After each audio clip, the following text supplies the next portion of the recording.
At dahil dumating na nga itong parcel na ito nakatatagal ng panahon, at susubukan daw sa akin at ito ang before, after. O, diba? Bongga.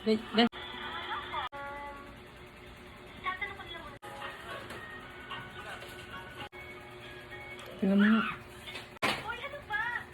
Tingnan mo, puti yung damit ko. Ayaw, pumuling na ako. Pa-effect, kumbaga. Mukha akong hindi. Madalas yung suplada. Naku, ngitian mo lang ng ngitian yan. Kasi kami mga babae, madaling lumambot ang puso namin.